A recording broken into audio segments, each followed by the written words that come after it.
going to be teaching English and math. Under English, I'm going to be discussing the verbals, which are infinitives, gerunds, and participles. Under each, I'm going to be talking about their functions, how they're formed, as well as give some sentences where these verbals are used. First of all, what are verbals? Verbals look like verbs and they're made up or formed of verbs. However, they function as different parts of speech, such as nouns, adverbs, and adjectives. Infinitives, the first verbal we're going to talk about today, function as those three: nouns, adjectives, and adverbs, and they are formed by adding to in front of the base form of a verb. It is the perfect weather to swim. The infinitive here clearly is to swim, and this infinitive functions as an adjective.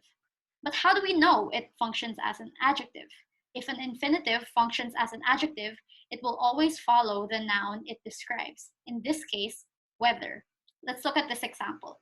To bake cookies, you need an oven. The infinitive here is to bake cookies. Sometimes infinitives will incorporate a few words so that they become an infinitive phrase. In this case, it's to bake cookies. However, this one functions as an adverb this time. And how do we know it functions as an adverb? What we can do is this little test where we add the words in order before the infinitive, which is to bake cookies, so that your sentence sounds a little bit like this. In order to bake cookies, you need an oven. And if that sounds like it makes sense, then that means the infinitive is acting as an adverb. Finally, infinitives also function as nouns. In this case, our infinitive is to visit New York.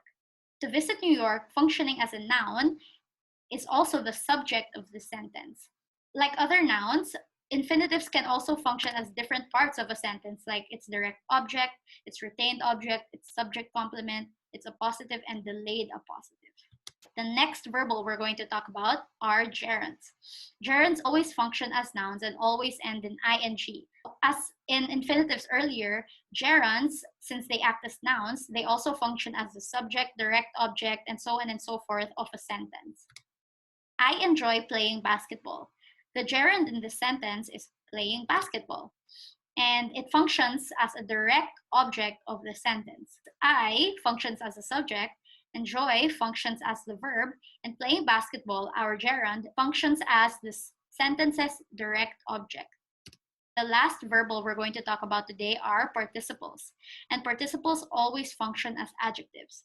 There are two kinds, the present participle and the past participle. The present participle, aside from functioning as an adjective, also form verb tenses, and they always end in ing. They are different from gerunds, however, because gerunds always function as nouns. The puppy was starving. So in this case, our participle or our present participle is starving, and starving is used to describe the puppy. And if you switch over or you switch the structure so that the sentence looks something like this, our present participle, starving, continues to describe the word puppy. As mentioned earlier, the present participle also forms different verb tenses like past progressive tense, perfect progressive tense, and so on and so forth. As in the first example over here, the puppy was starving. In this case, this sentence is a past progressive tense, and most of the time, our participles function in the progressive tense.